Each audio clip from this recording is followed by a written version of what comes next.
ರಿಜ್ವಾನ್ ಅರ್ಷದ್, ಸಲೀಂ ಅಹಮದ್ ಮಾಡ್ತಾ ಇರೋ ಈ ಆರೋಪ ಯಾವುದರ ಬಗ್ಗೆ, ಯಾರ ಬಗ್ಗೆ ಅನ್ನುವ ಪ್ರಶ್ನೆ ಈಗ ಹುಟ್ಕೊಂಡಿದೆ. ಎಸ್, ಮುನಿಸಿಕೊಂಡಿದ್ದಂಥ ಮಂತ್ರಿ ಜಮೀರ್ ಅಹಮದ್ ಖಾನ್ ಬಗ್ಗೆನಾ ಅನ್ನುವ ಒಂದು ಚರ್ಚೆ ಈಗ ಶುರುವಾಗಿದೆ.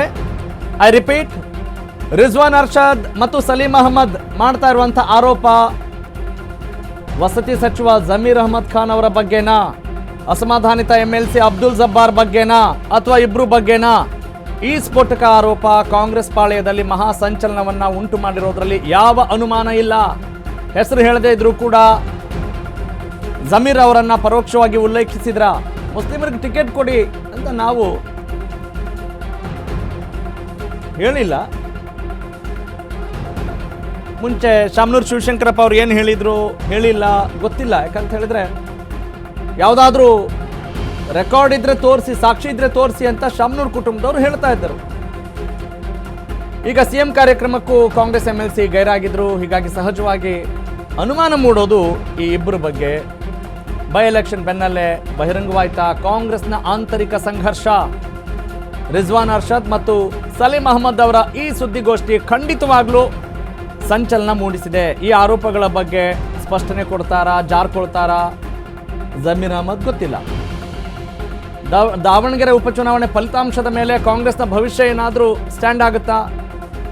ಅಫ್ಕೋರ್ಸ್ ಎಲ್ಲದರ ಇಂಪ್ಯಾಕ್ಟ್ ಇದ್ದೇ ಇರುತ್ತೆ. ಪ್ರತಿ ಚುನಾವಣೆ ಅಂತ ಹೇಳಿದಾಗ ಆ ಚುನಾವಣೆಯ ಫಲಿತಾಂಶ ಪಕ್ಷದ ಆಂತರಿಕ ಸ್ಥಿತಿಯನ್ನು ಕೂಡ ಬಹಿರಂಗ ಮಾಡುತ್ತೆ ಮತ್ತು ಪಕ್ಷದ ಎಕ್ಸಿಸ್ಟೆನ್ಸ್ಗೆ ಸಂಬಂಧಪಟ್ಟ ಹಾಗೆ ಅದು ಕೂಡ ಇಲ್ಲಿ ವ್ಯಕ್ತವಾಗುತ್ತೆ. ಹೀಗಾಗಿ ಏನು ನಡೀತಾ ಇದೆ, ಏನು ಹೇಳೋಕೆ ಹೊರಟಿದ್ದಾರೆ ಈ ಸುದ್ದಿಗೋಷ್ಠಿ ಮೂಲಕ? ಅಥವಾ ಈಗ ಅಂಥ ಅನಿವಾರ್ಯತೆ ಏನಿತ್ತು? ಫಲಿತಾಂಶ ಬಂದ ನಂತರ ಅವರು ಮಾತನಾಡಬಹುದಿತ್ತ?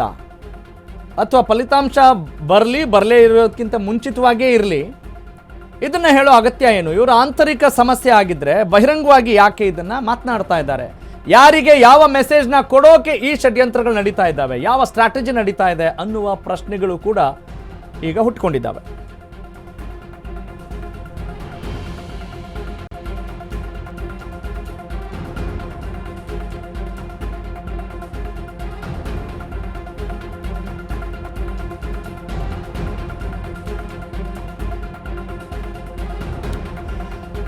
ಫೈನ್.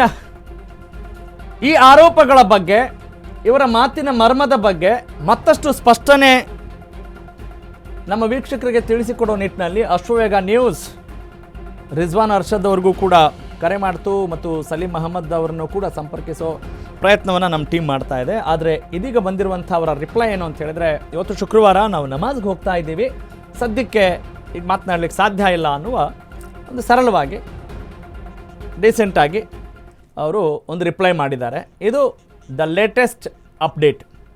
ಓಕೆ, ಈ ಎಲ್ಲ ವಿಚಾರಕ್ಕೆ ಸಂಬಂಧಪಟ್ಟ ಹಾಗೆ ದಾವಣಗೆರೆ ದಕ್ಷಿಣ ಉಪಚುನಾವಣೆ ಮತ್ತು ಅದರ ಫಲಿತಾಂಶ ಮತ್ತು ಸದ್ಯಕ್ಕೆ ಇರುವಂಥ ಆಂತರಿಕ ಭಿನ್ನಮತ, ಕಾಂಗ್ರೆಸ್ ಪಾಳೆಯದಲ್ಲಿ ಇರುವಂಥ ಈ ಎಲ್ಲ ಊಹಾಪೋಹಗಳಿಗೆ ಒಂದಿಷ್ಟು ವಿಶ್ಲೇಷಣೆ ಮತ್ತು ಅಡಿಷ್ನಲ್ ಇನ್ಫಾರ್ಮೇಷನ್ ನೀಡ್ತಾರೆ ನನ್ನ ಕಲೀಗ್, ನಮ್ಮ political correspondent Deepa Kukkuwada. Deepa, point number 1, political parties ಯಾವುದೇ ಇರಲಿ ಅಲ್ಲಿ ಬಣ ರಾಜಕೀಯ ಇರೋದನ್ನು ನಾವು ನೋಡ್ತೀವಿ, ಜನರಿಗೂ ಕೂಡ ಈಗ ಗೊತ್ತಾಗಿದೆ, ಅದರಲ್ಲಿ ಹೊಸತೇನಿಲ್ಲ. ಆದರೆ ನನ್ನ ನೇರವಾದ ಪ್ರಶ್ನೆ ಏನು ಅಂತ ಹೇಳಿದರೆ, ಶಾಸಕರು ಮತ್ತು KPCC ಕಾರ್ಯಾಧ್ಯಕ್ಷರು ಎಲ್ಲರೂ ಸೇರಿ ಈಗ ಒಂದು ಸುದ್ದಿಗೋಷ್ಠಿ ಮಾಡಿದ್ರಲ್ಲ, ಇದರ ಅನಿವಾರ್ಯತೆ ಏನಿತ್ತು? ಅಲ್ಪಸಂಖ್ಯಾತರು ತಮ್ಮ ಪಕ್ಷದ ಅಭ್ಯರ್ಥಿಯ ಪರವಾಗಿ ವೋಟ್ ಚಲಾಯಿಸಿದರೆ ಈಗ ಇಂಥ ಒಂದು ಸಂಚಲನ ಸೃಷ್ಟಿ ಮಾಡುವಂಥ ಸುದ್ದಿಗೋಷ್ಠಿಯ ಮಹತ್ವ ಬೇಕಿತ್ತಾ? ಅಥವಾ ಯಾವ ಮೆಸೇಜ್ನ ಕೊಡಲಿಕ್ಕೆ ಈ ಸುದ್ದಿಗೋಷ್ಠಿ ಕಾರಣ ಆಗ್ತಾ ಇದೆ? ಕುಡಿಗೋಯ್ಡ್ ರಾಘವ್ ಸೂರ್ಯ, ಒಂದು ವಿಚಾರ ಸಲೀಂ ಅಹಮದ್ ಅವರನ್ನಾಗಿರ್ಬೋದು ಅಥವಾ MLA ರಿಜ್ವಾನ್ ಅರ್ಷದ್ ಅವರನ್ನಾಗಿರ್ಬೋದು ಒಂದು ರೀತಿ ಪೋರ್ಟ್ರೇ ಮಾಡಿದ್ರು ಅನ್ನುವಂತಹದ್ದು ಅವರ ಆರೋಪ. ಅಂದ್ರೆ ತಾವು ಅಲ್ಪಸಂಖ್ಯಾತ ಸಮುದಾಯದಿಂದ ಸಮುದಾಯ ನಮ್ಮ ಮೇಲೆ ಆರೋಪ ಮಾಡ್ತಾ ಇದೆ, ಅಂದ್ರೆ ಟಿಕೆಟ್ ಕೊಡಿಸುವಂತಹ ನಿಟ್ಟಿನಲ್ಲಿ ಒಂದಿಷ್ಟು ಸಮುದಾಯದ ಪರ ಇವರು ಕೆಲಸ ಮಾಡ್ಲಿಲ್ಲ ಅನ್ನುವಂತಹದ್ದನ್ನ ಪೋಟ್ರೆ ಮಾಡ್ತಿದ್ದಾರೆ ಅನ್ನುವಂಥದ್ದು ಆ ಇಡೀ ಪತ್ರಿಕಾಗೋಷ್ಠಿಯ ಸಾರಾಂಶ. ಆದ್ರೆ ಪೋಟ್ರೆ ಮಾಡಿದ್ಯಾರು ಅನ್ನುವಂತಹದ್ದು ಇಲ್ಲಿ ಇಂಪಾರ್ಟೆಂಟ್. ಅವರು ನೇರವಾಗಿ ಆ ಹೆಸರುಗಳನ್ನ ಹೇಳದೆ ಹೋದ್ರು ಕೂಡ ಪರೋಕ್ಷವಾಗಿ ಗೊತ್ತಾಗ್ತಾ ಇದ್ದಿದ್ದಂತ ಪ್ರಮುಖವಾಗಿ ಎರಡು ಹೆಸರು, ಒಂದು ಅಬ್ದುಲ್ ಜಬ್ಬಾರ್ ಅವ್ರದ್ದು ಮತ್ತೆ ಜಮೀರ್ ಅಹಮದ್ ಅವರು. ಅದು ಅವರಿಗೂ ಗೊತ್ತಿರುವಂತಹ ವಿಚಾರ ಅಷ್ಟೇ ಅಲ್ಲ, ಅದು ಹೈಕಮಾಂಡ್ ನಾಯಕರಿಗೂ ಕೂಡ ಮನವರಿಕೆ ಆಗಿದೆ ಅನ್ನುವಂತಹದ್ದು ಕನ್ಫರ್ಮ್. ಎರಡನೇದು, ಅವರೇ ಹೇಳಿದಂತೆ ನಾವು ನಿನ್ನೆಯಲ್ಲಿ ಗ್ರೌಂಡ್ ಅಲ್ಲಿ ನೋಡಿದಂತೆ ಅಲ್ಪಸಂಖ್ಯಾತ ಸಮುದಾಯದ ಒಂದಿಷ್ಟು ಪ್ರದೇಶಗಳೇನಿತ್ತು, ಭಾಷಾನಗರ ಆಗಿರ್ಬೋದು, ಆಜಾದ್ ನಗರ ಆಗಿರ್ಬೋದು, ಆ ಭಾಗದಲ್ಲಿ ಕೊನೆ ಕ್ಷಣದವರೆಗೂ ಕೂಡ ಮತದಾರರು ಬಂದು ಮತ ಹಾಕೋದಿಕ್ಕೂ ಕೂಡ ಹಿಂದೇಟಾಕಿದ್ರು. ಅಷ್ಟೇ ಅಲ್ಲ, ಒಂದಿಷ್ಟು ಜನ ಹೆಣ್ಮಕ್ಳು ಕೂಡ ಅಲ್ಲಿ ಮಾತನಾಡ್ತಾ ಬೈಯುವಂತಹದ್ದು, ಅಂದ್ರೆ ತಮ್ಮ ಸಮುದಾಯದ ಮುಖಂಡರುಗಳಿಗೆ ಒಂದಿಷ್ಟು ವಿರೋಧವಾಗಿ ಮಾತನಾಡುವಂತಹ ಕೆಲಸವೂ ಕೂಡ ಆಯ್ತು. ಕಾರಣ ಇಷ್ಟೇ, ಅಲ್ಲಿ ಯಾರೋ ಹೇಳಿದ್ದಾರೆ ಅಥವಾ ಅಲ್ಲಿ ಆಜಾನ್ನ ಕೂಗುವಂತಹ ಸಮಯದಲ್ಲೂ ಕೂಡ ಅವರು ಆ ಮಸೀದಿಯ ಮೂಲಕವೂ ಕೂಡ ಮೈಕಲ್ಲಿ ಹೇಳಿದ್ರು ಯಾರು ಬರ್ಲಿಲ್ಲ, ಅಂದ್ರೆ ಅಲ್ಲಿ ಇನ್ಯಾರೋ ಕೆಲಸ ಮಾಡಿದ್ದಾರೆ ಅನ್ನುವಂತಹದ್ದನ್ನ ಅದಂತೂ ಕನ್ಫರ್ಮ್ ಅನ್ನುವಂಥದ್ದು ಆ ಭಾಗದ ಒಂದಿಷ್ಟು ಮುಖಂಡರುಗಳ ಮಾತು.